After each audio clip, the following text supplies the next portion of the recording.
retenir, c'est que imaginez-vous qu'on couvre toute la horte ascendante, thoracique descendante et abdominale, on couvre tout.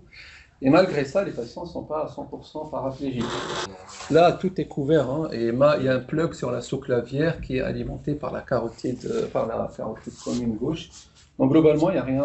Si on avait la fameuse artère Adamkiewicz qui sortirait d'ici, bah, il faut imaginer que tous ces patients qui ont ça sont paraplégiques. Heureusement, ce n'est pas le cas. Je vous invite à retenir des ordres de grandeur, mais pas les chiffres, parce que les chiffres sont variables d'un centre à l'autre en fonction de ce qu'on prend en compte, de ce qu'on ne prend pas en compte. Les paralysies ou les paraplégies, les urgences, pas les urgences, mais il faut quand même retenir qu'avant, avant, c'est une grosse série, ça, c'est du rétrospectif. Bien évidemment, il y aura très peu d'evidence-based medicine dans ce que je vais vous dire. Il y a beaucoup d'études rétrospectives. Voilà, les recommandations retiennent quand même un certain nombre de recommandations, avec des niveaux de preuve, je dirais, un peu confortables, mais retenez quand même que c'est des taux qui sont très variables d'un centre à l'autre, en fonction du nombre de patients qu'ils font, en fonction de ce qu'ils retiennent, de ce qu'ils ne retiennent pas, chirurgie ouverte, endovasculaire. Et je vous rappelais, mais ça on va peut-être... Il y a certains diapos qui ont un intérêt peut-être un peu limité, qui ne sont pas sans intérêt, sinon je ne les mettrais pas dans le diaporama, mais qui ont un intérêt peut-être un peu limité, c'est pour ça que je passerai rapidement. Sur celle-là, alors c'est vrai que c'est un petit peu petit, j'ai insisté pour vous rappeler la classification de Crawford, parce que c'est une classification au-delà de la classification pathologique, anatomique, elle se répercute directement sur les réparations. Là, on est dans de la chirurgie ouverte. C'est pour ça qu'il faut connaître cette pathologie-là, et donc elle impacte sur la prise en charge chirurgicale, et elle impacte aussi sur l'incidence des paraplégies. Pareil, je ne suis pas sûr qu'il faille retenir les statistiques. Ce qu'il faut surtout retenir, c'est que quand on est en endovasculaire et en chirurgie open, ce n'est pas tout à fait la même chose. D'ailleurs, les recommandations les plus récentes, on va les voir ensemble, elles datent de 2024, retiennent une petite nuance entre les deux. Mais retenez quand même que les épisodes de paraplégie dépendent aussi de la technique chirurgicale, qu'elle soit endo ou qu'elle soit ouverte. Et d'ailleurs, même la réflexion globale, même si elle s'en rapproche, il faut bien protéger sa moelle épinière, mais quand même, il y a des petites variantes. Alors, une des raisons qui font que les chirurgiens, et d'ailleurs nous, devons s'acharner pour monitorer les problèmes neurologiques et essayer de les prévenir et les soigner quand ils arrivent, c'est que c'est très grave. Alors, je vous ai mis trois études rétrospectives, 2014, 20 et 2023, et qui donnent une idée. Alors, je me suis bloqué à 12 mois, c'est moi qui ai fait la limite de 12 mois, on peut aller plus loin. Ça, c'est les patients en haut qui n'ont pas fait de paraplégie, et plus bas, les patients qui ont fait une paraplégie. Et on se rend compte qu'à 12 mois, la mortalité est à peu près à 55% quand on fait une paraplégie post-chirurgie de la horte thoracique descendante. Et c'est à peu près pareil en 2020 et en 2023. Évidemment, il y a une question sûrement de 2023 qui date un peu avant. Mais en tout cas, retenez, là on est à 65%. Je crois s'il y a une grosse différence entre ça et ça. Mais en tout cas, on peut se dire que 4 patients sur 10 meurent quand ils font une paraplégie post-opératoire d'une chirurgie vasculaire. Et là, j'ai fait une petite loupe sur la dernière en date, et on sépare les paraparésies, les déficits incomplets, et les paralysies complètes, en parenthèse, déficit complet. Et donc, quand on a des paraparésies, on a une tendance à la surmortalité par rapport aux patients qui ne font pas d'événements, mais mais ça, on s'en rapproche un petit peu. Mais quand on a une paralysie complète, on est à peu près 60% de mortalité. Donc, c'est indépendant des autres événements post-opératoires, et quand même, c'est très, très grave. Donc, si on veut être optimiste, on va dire, il y a 4 patients sur 10. Et comme on a tendance à arrondir, on va dire la moitié. Il y avait les anciennes techniques avant, là c'est de la chirurgie ouverte, et donc ils clampent vite et ils font des sutures rapides sur la horte descendante. Alors je ne vais pas vous montrer les techniques de chirurgie, ça ne sert à rien. Et ça, c'est le même centre, ils sont assez connus. C'est un gros centre de chirurgie aortique. Et d'ailleurs, souvent, c'est dans les parages qui font les réunions annuelles de la chirurgie de l'aorte aux États-Unis. Ils ont pris tous leurs patients sur une trentaine d'années, pardon, et ils avaient des taux énormes de paraplégie. Donc, c'était la période où les chirurgiens, c'est dans le Texas, et donc ils faisaient les cow-boys, ils faisaient vite. Je plante et je fais vite. C'est ça le principe. Et du coup, ça n'allait pas trop bien. Ils se sont posés, c'est le même centre, et ils ont fait des mesures d'accompagnement. Alors, les mesures d'accompagnement, c'est je transfuse quand le patient est paraplégique et qu'il a une hémoglobine à 7. J'optimise la température, j'optimise les pressions intramédulaires, je lui mets un brin lombaire, enfin, en faisant une soustraction de LCR qu'on veut. Et donc, cette période des adjuncts à monter, ils ont séparé en cartons, comme le basket, c'est très américain. Et donc, ils ont fait des mesures d'accompagnement sur cette période-là de 90 à 2016, je crois. Et donc, ils ont fait des mesures d'accompagnement, ils les ont installées tout doucement, et pour qu'à la fin, cette réflexion de protection médulaire se fasse sur tous les patients. Voilà, les schémas sont faits pour être courts, et avec ça, ils ont gagné sur l'incidence des déficits neurologiques. Voilà, pour dire que je plante, je fais vite, et j'espère que ça va bien se passer, c'est sûrement la plus mauvaise des solutions.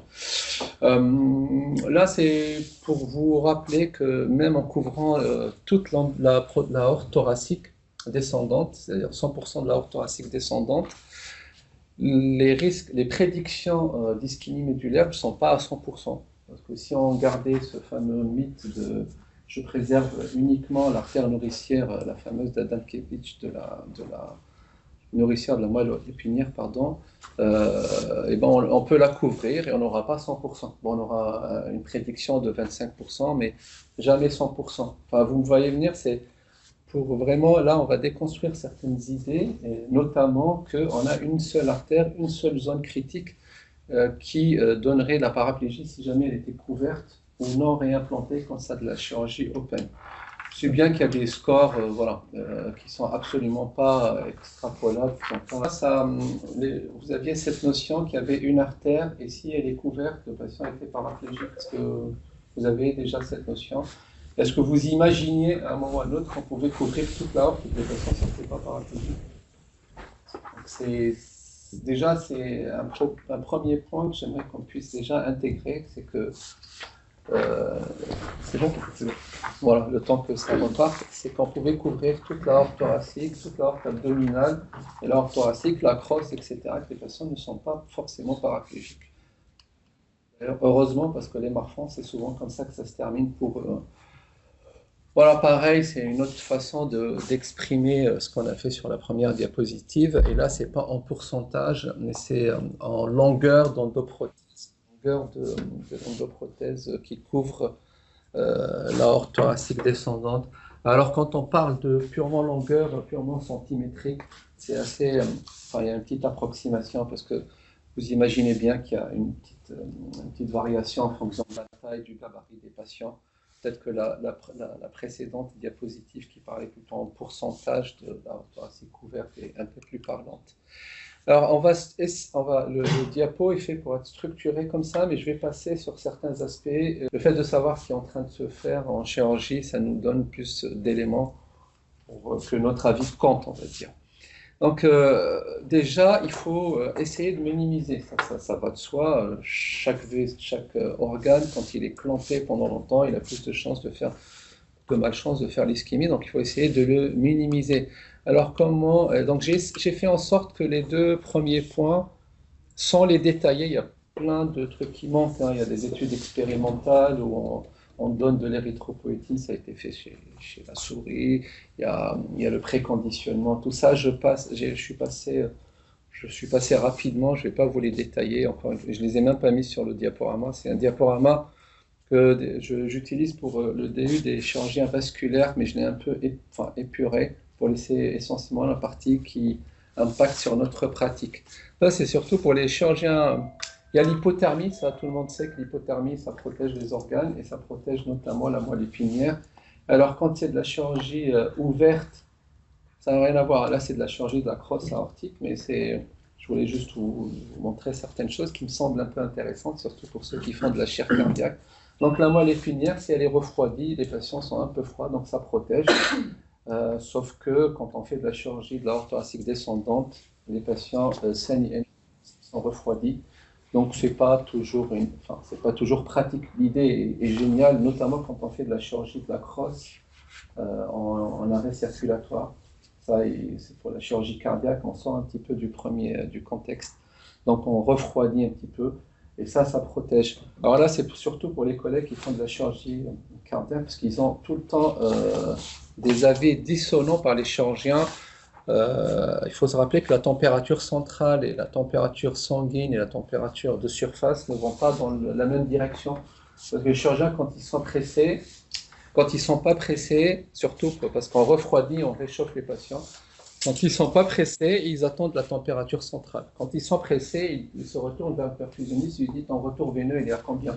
Donc sachez que ce n'est pas tout à fait la même chose et que la température centrale ne baisse pas aussi vite que le sang et ne se réchauffe pas aussi vite que le sang. Voilà, c'est juste une notion.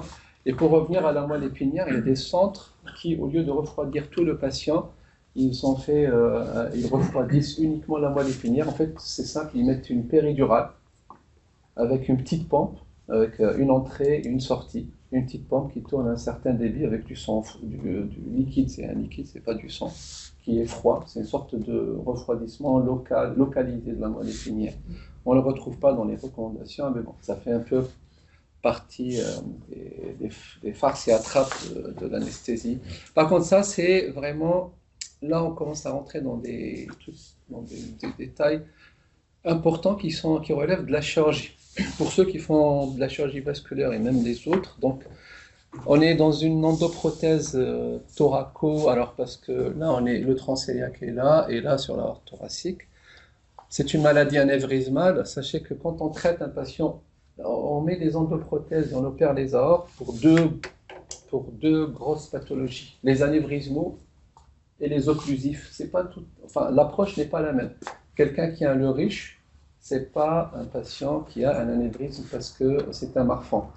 Tant sur le plan local, les pronostics médulaires et autres, que sur le plan de la prise en charge anesthésique de façon générale. Le marfan est souvent sont opérés un peu plus jeunes, en meilleur état général, tandis que les occlusifs, c'est souvent des patients qui ont un passif tabagique, de diabète, un peu plus âgés, bref. Donc là, on est dans une maladie anévrismale.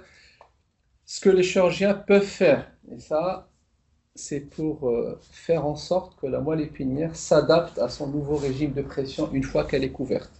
Et ça, je vais vous montrer des images plutôt qui relèvent de l'expérimental et ça va plus vous parler. Donc, ils mettent leur endoprothèse, les 4 branches, les rénales, le transcéliaque et la mésentérique sup, et ils laissent ce qu'on appelle des tétines. C'est une ouverture qui est laissée exprès pour alimenter l'anévrisme. Alors, elles alimentent l'anévrisme pour perfuser les artères, les intercostales, pour laisser la moelle épinière perfusée, pour développer les collatéralités, c'est-à-dire ils changent d'un régime de pression très élevé, ils passent par un régime de pression un peu moins élevé, et après, ils ferment, ils mettent des bouchons, des plugs pour isoler l'anévrisme, et là, la couleur, c'est pour dire que l'anévrisme a thrombosé, mais on va voir ce qui se passe dans les muscles paraspinaux, c'est-à-dire après les intercostales, on va voir l'effet de cette perfusion-là qui a été laissée à la fin. Et là, c'est une autre façon de faire. On n'a pas mis les 4 branches, on a laissé cette branche-là alimenter l'anévrisme. Dans le même but, c'est pour laisser développer certaines intercostales. Et puis, on met le stent à la fin, et du coup, ça isole complètement l'anévrisme. Mais on est passé par une phase, entre guillemets, de préconditionnement. Est-ce que c'est clair? Non? Bon. Il y a d'autres techniques aussi, je vais passer à ça, c'est vraiment dans l'air du temps aussi. C'est de mettre des coils sur plusieurs intercostales sur les intercostales, oui, sur les ouais, intercostales, de coiler les intercostales, plusieurs, voire toutes, et à la fin, on met notre endoprothèse. Et l'idée, c'était de les fermer pour laisser se développer une circulation collatérale. On va le voir après. En tout cas, l'idée générale, si vous voulez retenir quelque chose, c'est d'essayer de faire ça par étapes à chaque fois que c'est possible. Avant, on couvrait toute la horte, et là, à chaque fois que c'est possible, évidemment, il ne faut pas que l'anévrisme fasse 90 mm et qu'il soit douloureux, on ne peut pas se permettre de le laisser perfuser. Mais l'idée générale, c'est de faire ça par étapes. Soit en laissant des tétines alimenter l'anévrisme, soit en mettant une endoprothèse et laisser la partie thoracique un petit peu après, en acceptant qu'il y ait une fuite, c'est exprès. Soit là, c'est de la chirurgie ouverte de la thoracique descendante, alors sous une circulation extracorporelle, et on va vraiment aller très vite sur ça. L'idée, c'est de faire le premier clampage, puis perfuser en bas, puis éclamper les jambes, mais ne pas faire toute la chirurgie. Oh, zut, j'ai loupé le truc.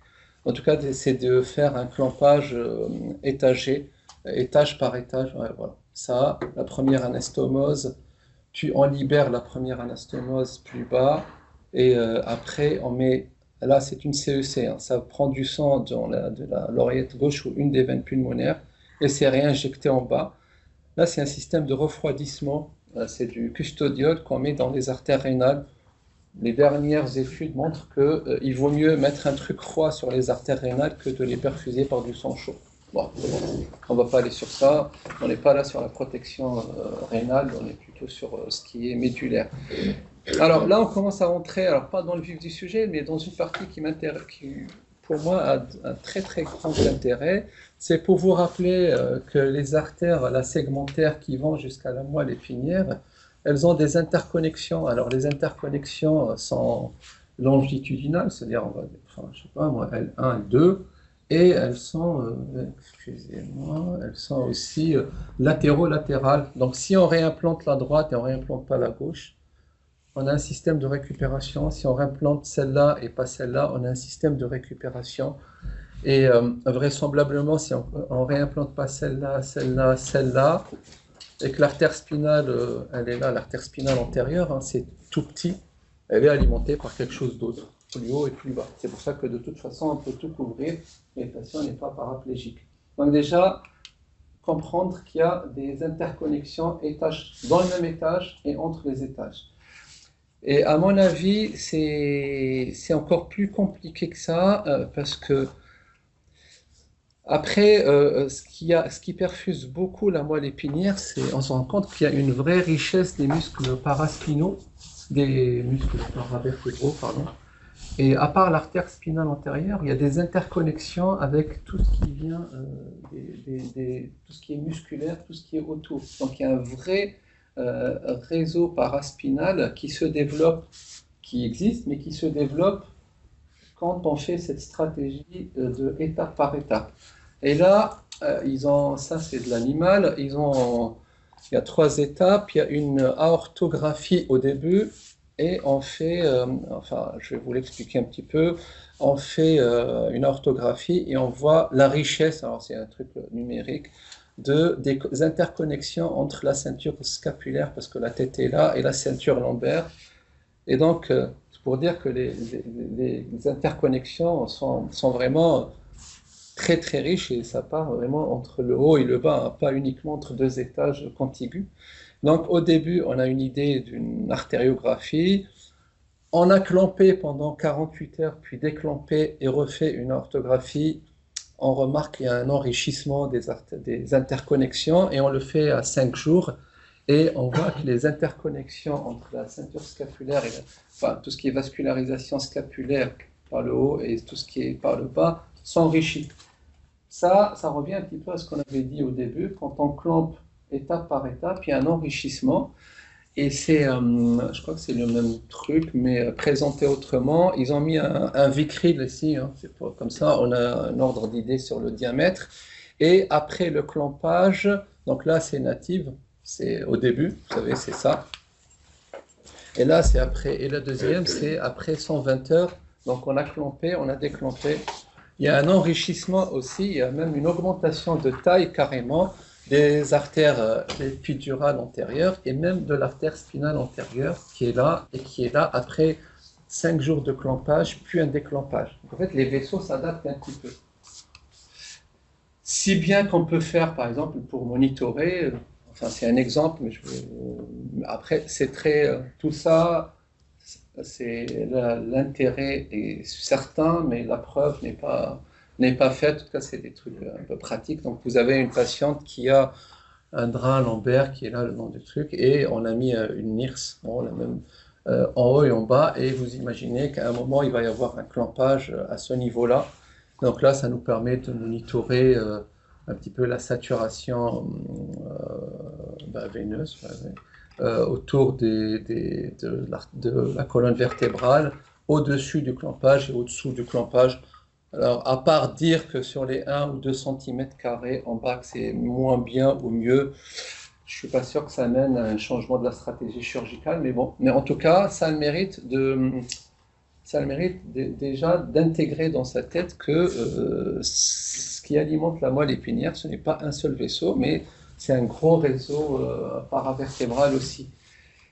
Alors, comme on fait essentiellement de la chirurgie endoprothétique et très peu de chirurgie ouverte maintenant sur la aorte thoracique descendante, je vais passer sur une bonne partie, notamment l'hypertension proximale et distale, où je vais en dire uniquement 2 mots.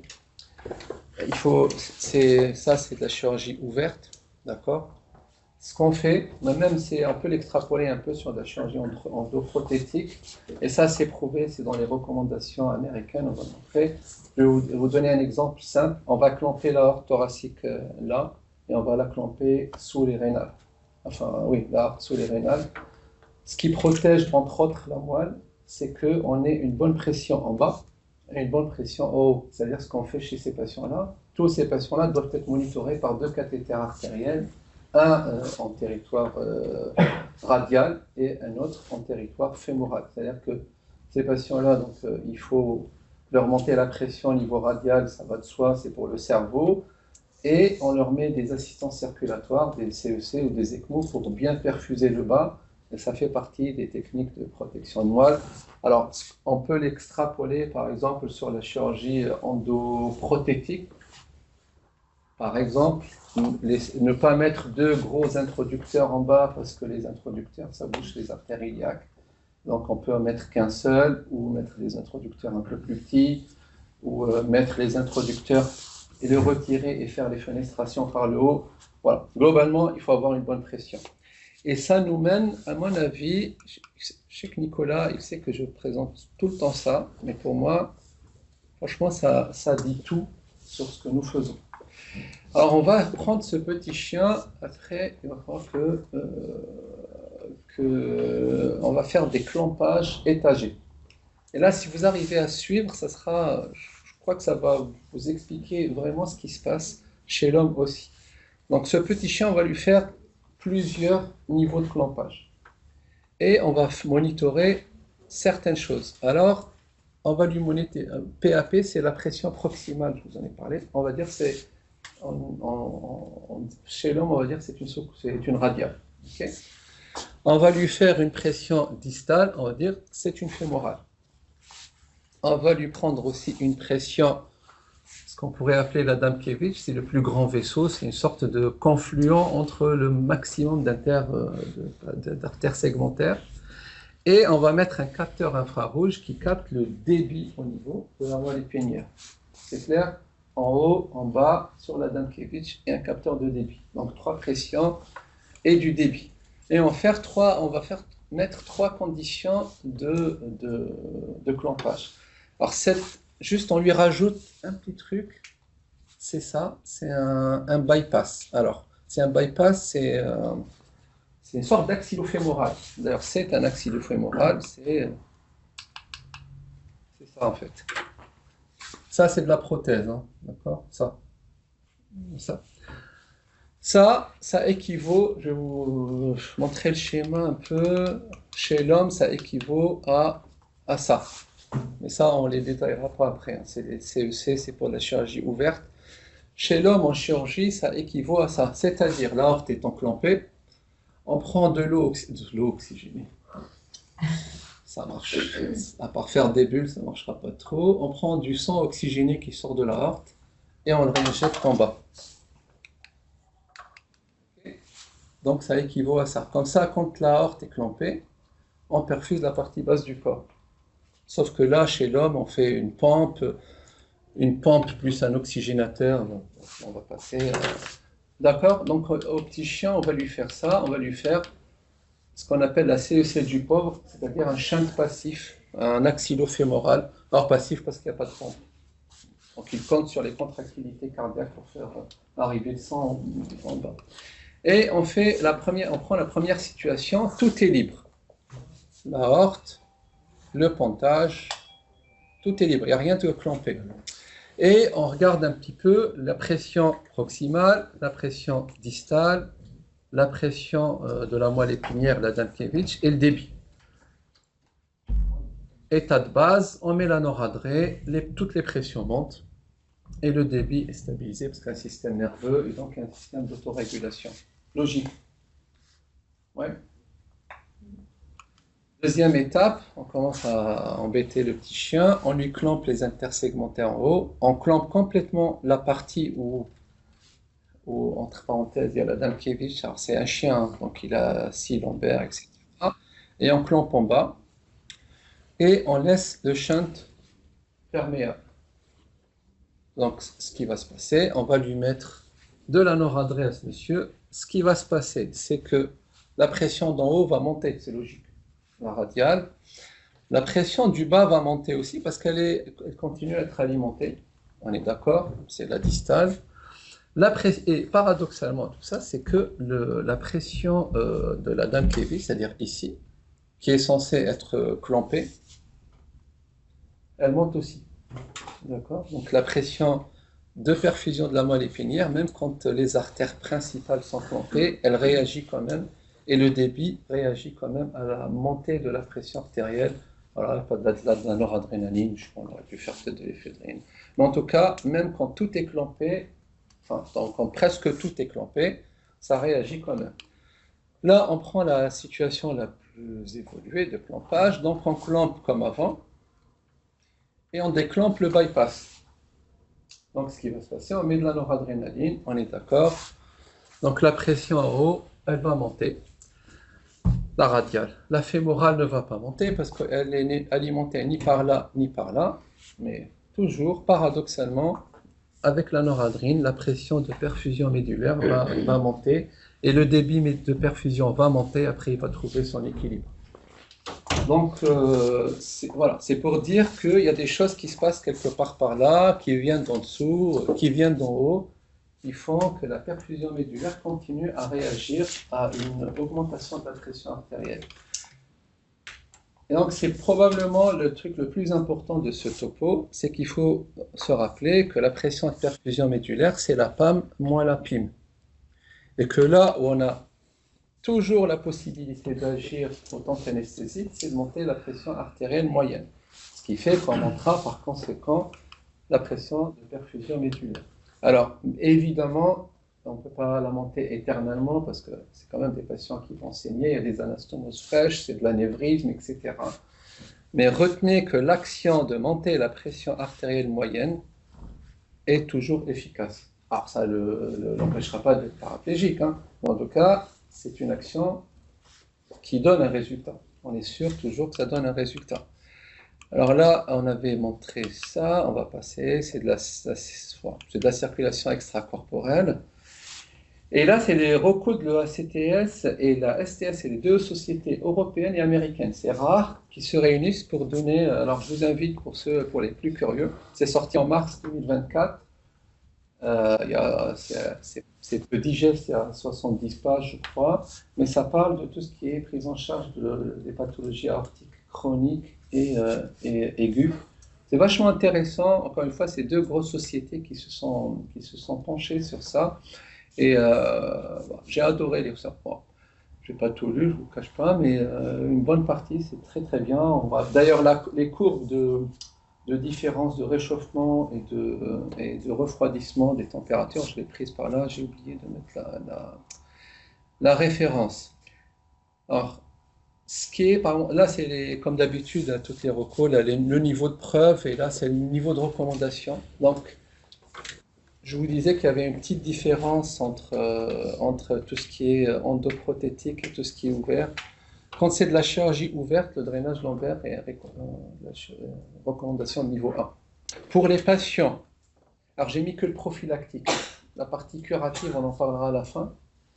Je sais que je n'ai pas mis les recommandations, mais je vous en parlerai. Donc pour de la chirurgie endovasculaire, on est dans du 2A, donc c'est un petit peu plus faible, donc c'est pas tout à fait pareil. Et le niveau de preuve aussi n'est pas aussi évident. Alors, il y a un truc qui est nouveau sur ça. Alors, sur l'aorte de la crosse, c'est should be, donc c'est pas important. Et le truc qui est un peu bizarre, c'est ça, c'est que même chez les patients, alors c'est maybe, hein, on pourrait le proposer pour une dissection de type A, c'est-à-dire un patient dans une urgence chirurgicale cardiaque extrême, on peut se poser la question de lui mettre un drainage lombaire si il est paraplégique à l'arrivée. À cette seule condition, c'est s'il est paraplégique d'emblée. Alors, parce que asseoir un patient qui a une dissection qui a mal, c'est pas évident. Alors, le niveau de recommandation, il est 2B. Alors, pourquoi ce truc-là sort? Parce que depuis 2015, depuis le 16, avant la dissection, on a changé un petit peu d'attitude vis-à-vis des dissections de type A. Avant, quelqu'un qui avait une dissection de type A allait au bloc de chirurgie cardiaque, on parlera du reste après. La mortalité était tellement importante que maintenant, s'il a un syndrome d'ischémie d'organes, le transcéliaque et la mésentérique sub qui sont bouchés, qu'il a 15 de lactate, avant de l'emmener en chirurgie cardiaque, on essaie de déboucher ces artères-là avant de lui faire la chirurgie cardiaque. Enfin, vous regarderez, il y a les recommandations aussi qui disent quand est-ce qu'il faut opérer direct et pas direct. Avant, toutes les dissections allaient au bloc, de type A, pardon. Alors, on a remarqué que 100% mouraient, et donc essayer de leur mettre un stent au début, ça a les antérieurs supérieurs, et passer de 100% de mortalité, peut-être à 95, il y avait toujours 5 patients sur 100 qui survivaient. Enfin, je grossis un petit peu le truc, mais bon. Donc, ça a changé, et peut-être même pour l'ischémie médulaire, ils sont allés dans la même réflexion de s'il a de l'ischémie d'organes, il vaut mieux aller traiter l'ischémie d'organes avant de traiter la dissection de type A. Bon, mais je n'irai pas le recommander tout le temps. D'ailleurs, avoir un patient qui a une dissection de type A et paraplégique d'emblée, heureusement, il n'y en a pas beaucoup. Et s'ils font des déficits neurologiques, souvent parce que c'est une dissection des carotides.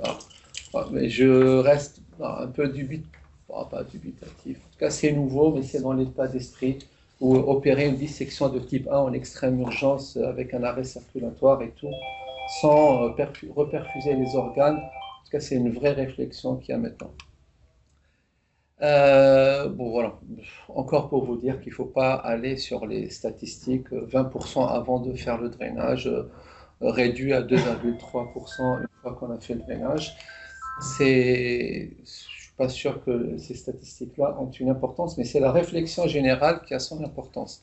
Alors, pourquoi on met la chirurgie ouverte par rapport à la chirurgie endoprothétique un petit peu, on les sépare un petit peu, parce qu'on arrive assez facilement à comprendre, on arrive à expliquer en tout cas la montée de la pression intramédulaire en chirurgie ouverte.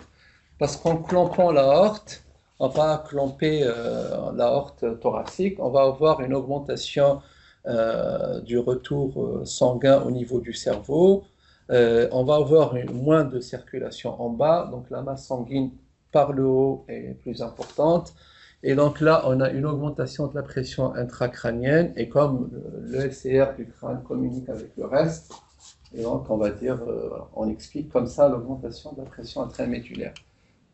Par contre, en chirurgie endoprothétique, la pression intramédulaire ne monte pas forcément, ou bien elle monte juste à un moment quand il gonfle un ballon pour plaquer l'endoprothèse, et le ballon, c'est l'équivalent d'un endoclampage, c'est un endoclampage.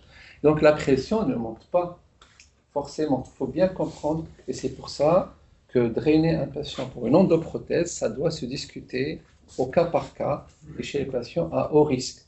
Alors, à Mondor, on a un biais, 90% de nos patients sont à haut risque, c'est pour ça qu'on le fait tout le temps, mais sachez que c'est pas l'idée, ce n'est pas de baisser une pression qui a monté de façon anormale. À la fin de ça, je vous expliquerai un petit peu pourquoi on fait le drainage et pourquoi surtout on peut se permettre de le faire. C'est pas pourquoi on le fait, pourquoi on peut se permettre de le faire. Alors pareil, on prend le chien, je crois que c'est pas le même, et donc on lui clampe la horte thoracique descendante et on fait des mesures pareilles des différentes pressions, une pression radiale, une pression fémorale, etc. Je ne sais pas ce qu'ils ont contre le chien. Et voilà, et donc là, il faut que vous m'aidiez parce que j'ai oublié un peu cette diapo. Et donc on mesure chez les patients, parce qu'il y a 3 groupes, et ce groupe-là n'apparaît que sur la troisième le troisième diaporama. Donc ici, on a le clampage à ce niveau, thoracique bas, et il mesure la pression du liquide céphalorachidien. Donc ici, c'est un groupe où on clampe, et le groupe là, vert, c'est le groupe où on clampe plus on draine.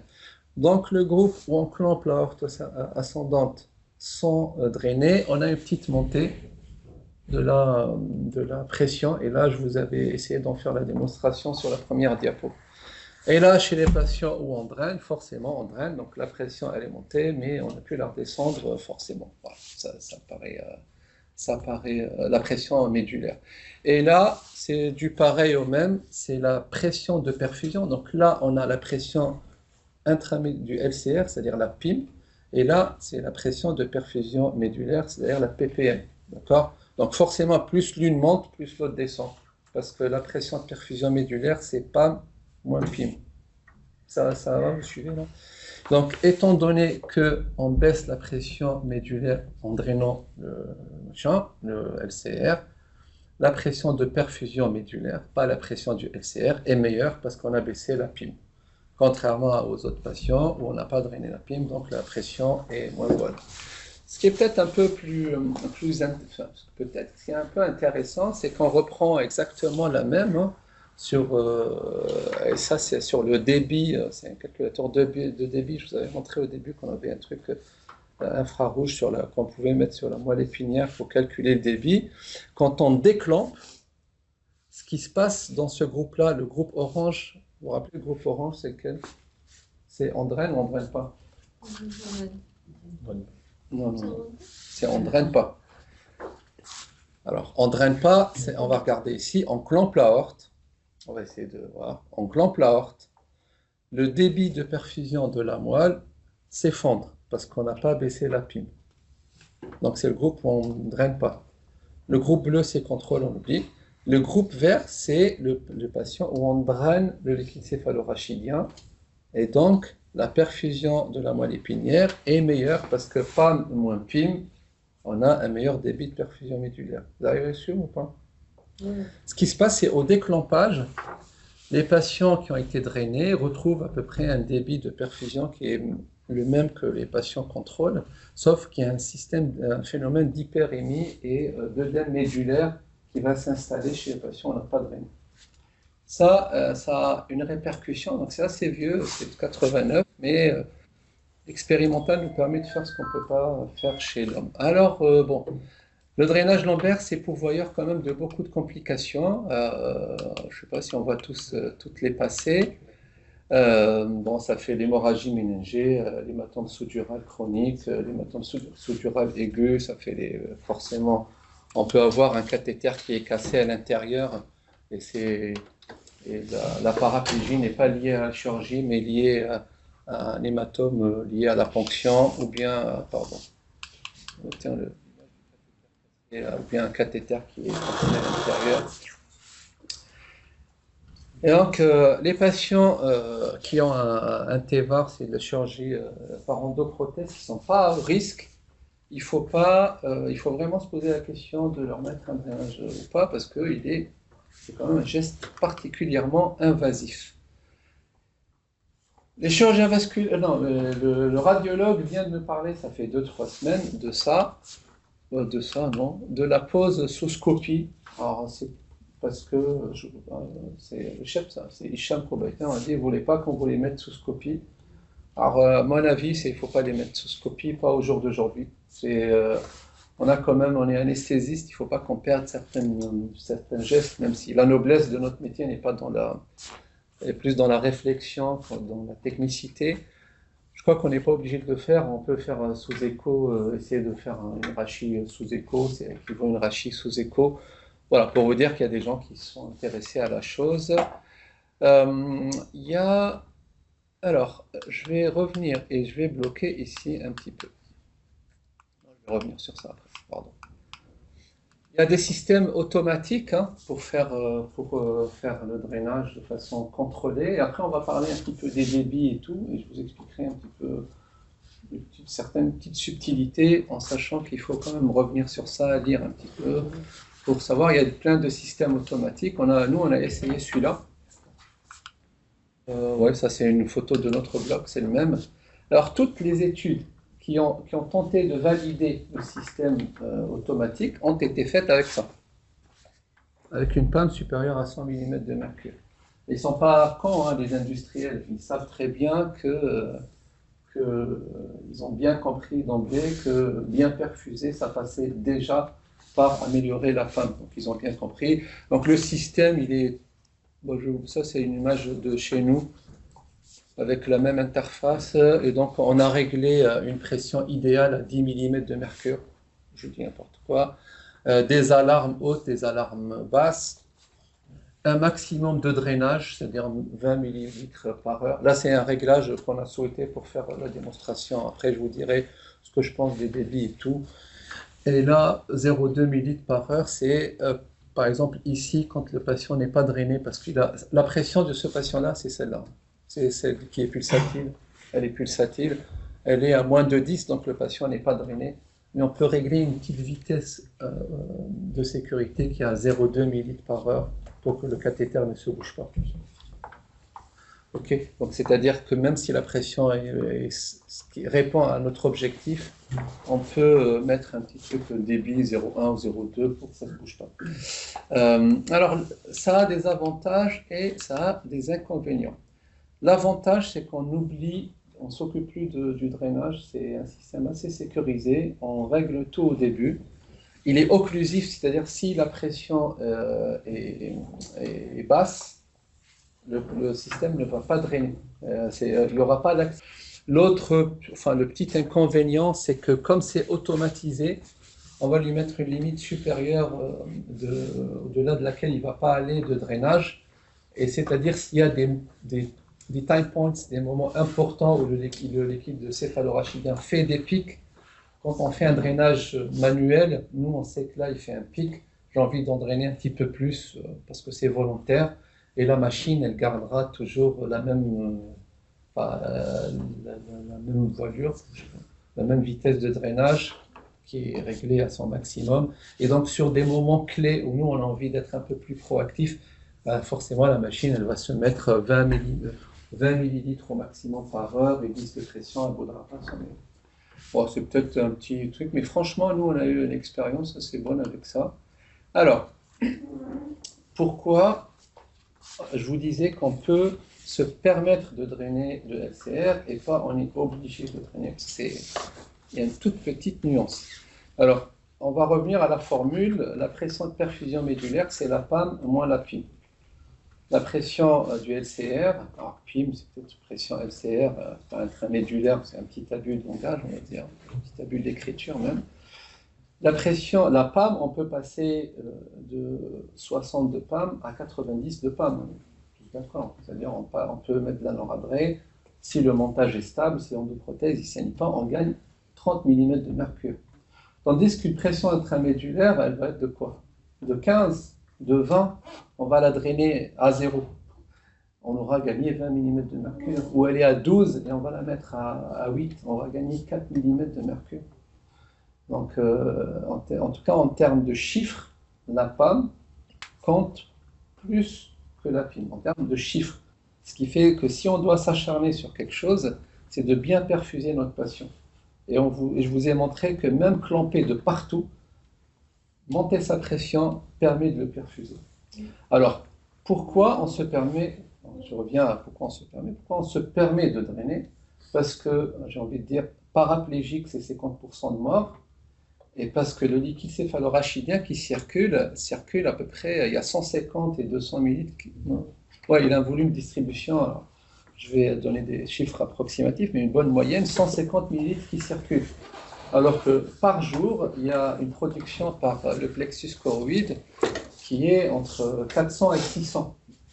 Donc de façon ponctuelle, quand c'est des moments où le patient a vraiment peur qu'il fasse l'ischémie médulaire, on peut se permettre de drainer. Ça sera toujours 10 mm de mercure de gagné, parce que, encore une fois, on peut monter la pression artérielle moyenne, mais pas indéfiniment.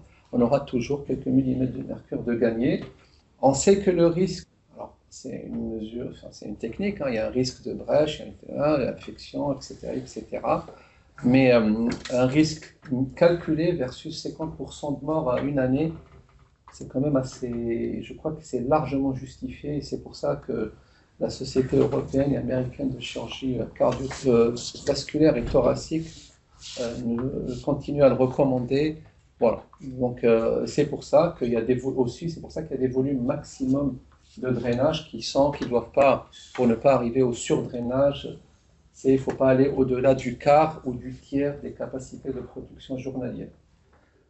Donc globalement, on peut, si vous devez sortir avec deux chiffres, voilà. Si on doit sortir avec certains chiffres, c'est celui-là, c'est ne pas dépasser 20 000, enfin 30, allez, entre 15 et 20, ne pas dépasser 20 millilitres par heure, on va retenir un seul chiffre.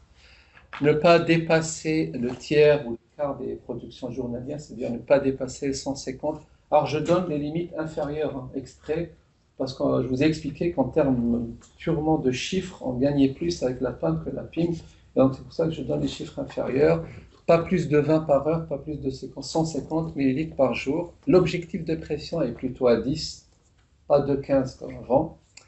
Et la dernière chose, c'est sûrement celle-là. Alors, nous, on le fait. Quand les patients sont paraplégiques, on peut augmenter les volumes de drainage et baisser nos cibles au-dessous de 10.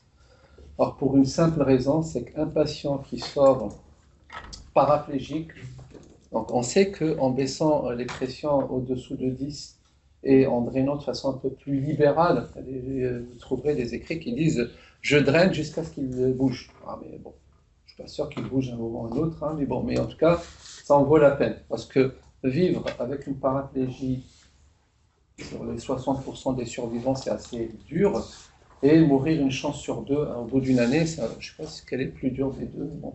En tout cas, c'est ni une belle vie, ni une belle mort. Et vous savez, cette histoire de moelle épinière, quand on opère les patients pas de la horte thoracique, ils peuvent. Alors, on a dit on pouvait tout couvrir, mais ils ne font pas la paraplégie. Mais par contre, on peut juste opérer en bas, en sous-rénal, et ils font quand même des paraplégies parce que de toute façon, ils n'avaient pas d'Adamkiewicz, tout était bouché en haut, et ils étaient alimentés de façon rétrograde par les artères iliaques. Et donc, c'est très ancien, ouais, très ancien. J'étais pas né, bien sûr. Et donc, même avant, on avait dit peut-être qu'il faut se poser la question, c'est pas que les artères radiculaires qui alimentaient la moelle épinière, il y avait peut-être autre chose. Et effectivement, voilà, il y a un système de suppléance qui vient d'un peu partout, qui vient par le système vertébro-basilaire, via la sous-clavière, par les artères lombaires et par les artères iliaques. Et c'est pour ça que avant, on n'avait pas compris ça, forcément, les choses ont évolué, et on suggère maintenant, chez 100% à chaque fois que c'est possible, de réimplanter les sous-clavières quand on va tout couvrir. Vous vous rappelez la première diapo, première diapo, juste après l'introduction, je vous ai montré une aorte couverte, la sous-clavière était plantée sur la carotide commune gauche, et on vérifie chez des patients, ces patients-là sont vraiment... Il faut veiller à ce que tout soit bien, à part la chirurgie elle-même. Il faut que les hypogastriques soient perméables. Il y a eu des cas où des patients ont fait la paraplégie tout le corps et toute l'aorte a été couverte, il ne s'est rien passé. Le jour où on l'a opéré d'une simple hypogastrique, ils ont fait la paraplégie. Et donc, du coup, c'est des facteurs de risque supplémentaires à la couverture des hypogastriques, les couvertures des sous-clavières. Ça, maintenant, les chirurgiens l'ont compris. Quand on couvre une sous-clavière, on peut la couvrir avec une endoprothèse, mettre un bouchon, ils ne feront pas forcément d'ischémie de membre. Ils auront une saturation de merde, etc. Ils auront peut-être, quand il fera très froid, ils auront quelques paresthésies, mais ils ne feront pas forcément d'ischémie aiguë de membre. Donc la sous-clavière, on peut limite la couvrir.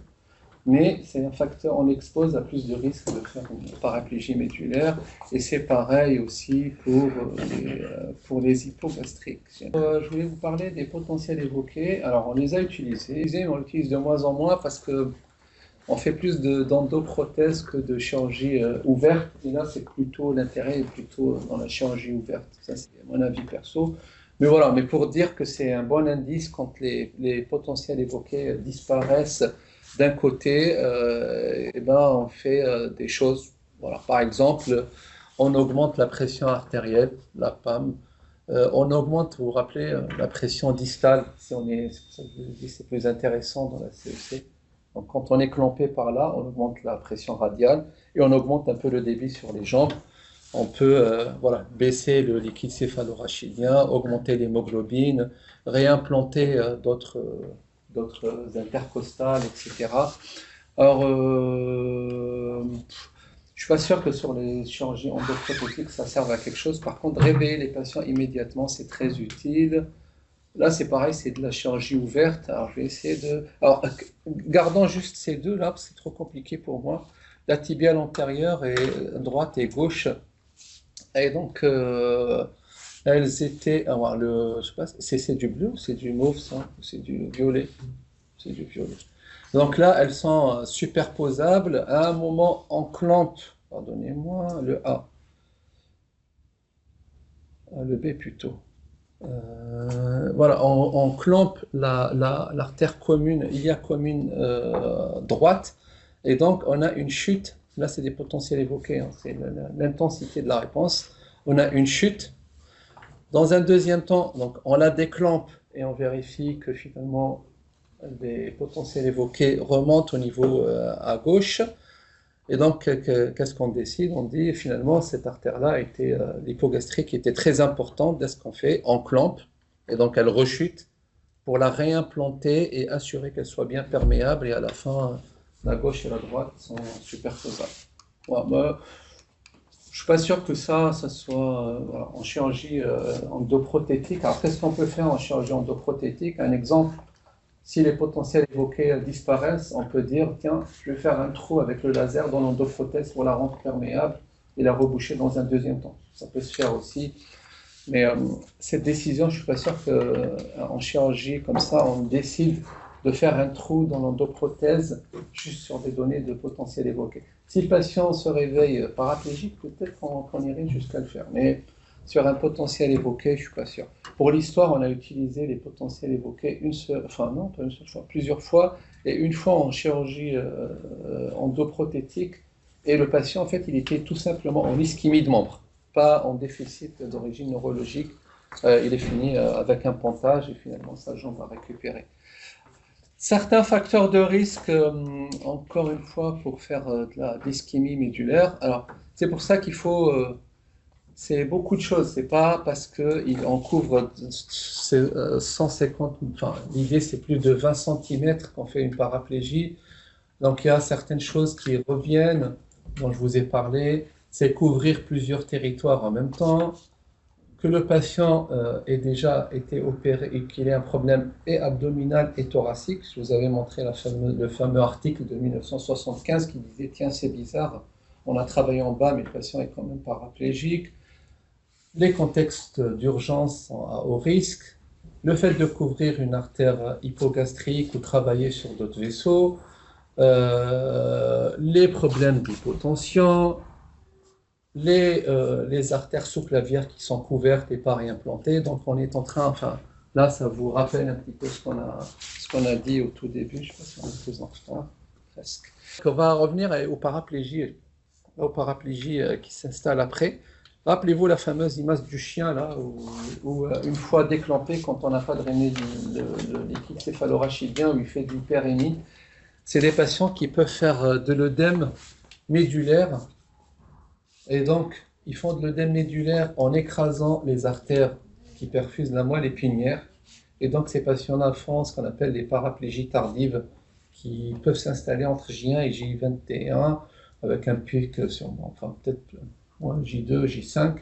Et donc le mécanisme ici n'est pas une interruption liée à la chirurgie, mais là, donc c'est pas la PAM, liée à une augmentation de la PIM, la pression du liquide céphalorachidien, par une augmentation de la taille, on va dire, de la morphologie liée à la moelle épinière, pardon. Et pareil, ces patients-là, il faut faire monter la pression de perfusion pour essayer de forcer ici, baisser la pression du liquide céphalorachidien, les transfuser, je ne sais pas ce qu'il y a d'autre, monter les pressions, voir si le liquide céphalorachidien n'est pas sanguinolent, c'est peut-être juste un problème traumatique, etc. Mais voilà, donc et augmenter et baisser les pressions, on a dit l'objectif était à 10, là peut-être baisser un petit peu l'objectif à 5 parce que le patient il devient paraplégique et le drain qui est retiré en général à J2, J4, il faut peut-être le garder un petit peu plus longtemps. Donc c'est pas le même mécanisme, mais globalement c'est pour ça que je vous ai dit s'il y a une formule à retenir, c'est pas moins PIM. À chaque fois, monter l'un ou baisser l'autre à chaque fois que c'est possible. On peut se permettre un certain niveau d'augmentation de la pression artérielle globale, et se permettre de baisser un petit peu la PIM, ça marche. La diapo, c'était ça, c'est qu'avec Nicolas, on essaie de faire quelque chose, mais ça patine depuis un moment avec l'Arkutova pour écrire des recommandations nationales. D'ailleurs, le prochain rendez-vous, on l'a pas. J'ai répondu au Doudel. Non, mais fin janvier, j'ai pas été. Je l'avais oublié. Non, mais on a fait un autre Doudel. Bon, à chaque fois que c'est un truc à l'échelle où il y a beaucoup de gens un peu à droite et à gauche sur tout le territoire, c'est un peu compliqué. Mais voilà, mais on y travaille. Est-ce que vous avez des questions? Ça existe en préopératoire, c'est Saïd qui m'a demandé de te demander, des artériographies médulaires pour voir la vascularisation médulaire. Absolument. Il y a un intérêt ou pas? Ouais, ça se fait, mais l'intérêt au final n'est pas très important. Parce que tu peux, encore une fois, avoir le plus gros vaisseau et finalement tu essaies de le préserver, il reste comme un paraplégique et le contraire est vrai aussi. Mais oui, ça se fait. Alors, ce qu'ils peuvent faire des fois les chirurgiens, c'est le repérer, l'emboliser sous local et voir si le patient est paraplégique ou pas. Et oui, ça se fait sous local. Et d'ailleurs, les premières photos là, que je vous ai montrées, les fameux tétines qu'on laisse exprès pour perfuser, à la fin on les fait sous local parce que, pour faire un test neurologique immédiat. Et là, ça fait pas longtemps, on en a fait une comme ça. En fait, on le fait sous local, on attend 1 heure, patient sur table, on voit comment ça se passe. Bon, ça ne le protège pas contre une paraplégie tardive, mais... Nous, au moment où l'occlusion des tétines, c'est combien de temps? Enfin, vous me laissez combien de temps? Alors, c'est souvent au-delà de 2-3 semaines. D'accord, 2-3 semaines. On laisse nos occlusions en 2-3 semaines et c'est après. Ouais, en sachant que évidemment il y a la taille de l'anévrisme, sa vitesse d'augmentation de taille, etc., qui change un petit peu ça. Par exemple, ça c'est fait dans un premier temps. Et donc l'anévrisme va continuer à être alimenté. Donc pas forcément par une petite tétine. Faire dans un deuxième temps cette endoprothèse. L'anévrisme va encore être alimenté. Et à la fin, faire le reste. Et donc ces techniques-là, je vous les ai mises un petit peu à titre indicatif. Mais en tout cas, faire ça en plusieurs temps, c'est ça le concept général.